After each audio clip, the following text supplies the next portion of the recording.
This lesson is about our do-it-yourself watercolor paints. So if you do not have a watercolor set like this, you can always make your own using items from around the home. You're going to need items such as an old rag or towel, maybe some juices or spices, some food coloring and paints, markers, paper, water and water cup, paint brushes or Q-tips, and then something to use as a palette like a piece of tinfoil or a clear sheet like a page protector. Starting with markers, there's two different ways you can use markers. The first way is you can fill a cup with water and you can place a marker inside without the cap on, and the color will start to come out of the marker and turn the water different colors.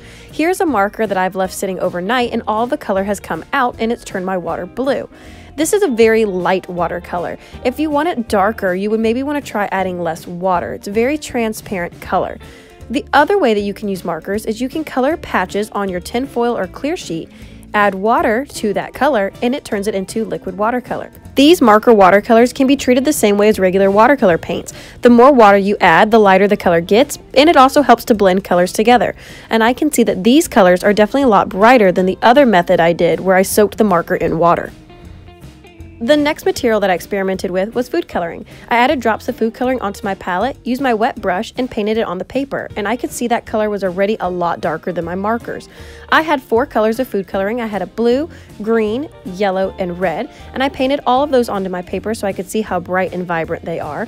And I also realized that I could also mix together these colors to make secondary colors as well as tertiary colors.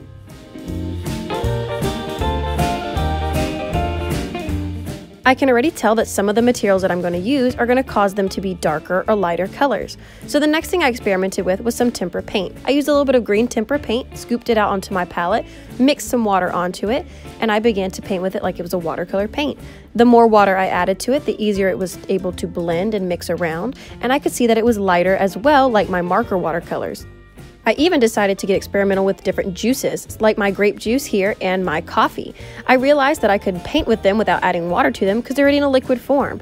And I can see that these also make very light colors. So I went back into the fridge and I dug out some hot sauce, and I decided to see maybe what some different sauces would look like as well. I was liking the different options I had of how dark and light some of these different colors were, and I decided I would also try to experiment with some different spices. I have some smoked paprika and some pumpkin spice. I poured a little bit of each spice onto my palette, added some water, and started painting with it.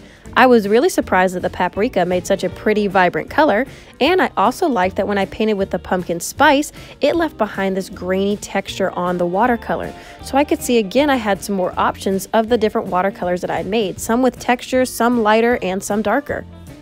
If you do not have paintbrushes, you can try painting with household items like Q-tips. You can use a Q-tip to paint just like you could with a paintbrush. And just to show you all that you really can use these different items as watercolor paints, I drew out a picture of a chameleon, and I decided to only use the colors that I had already mixed up before that I showed you in this video, and I painted in my entire picture. I kept my tester sheet close by so I could remember what each color looked like, and I began to paint in all of the different parts of my picture.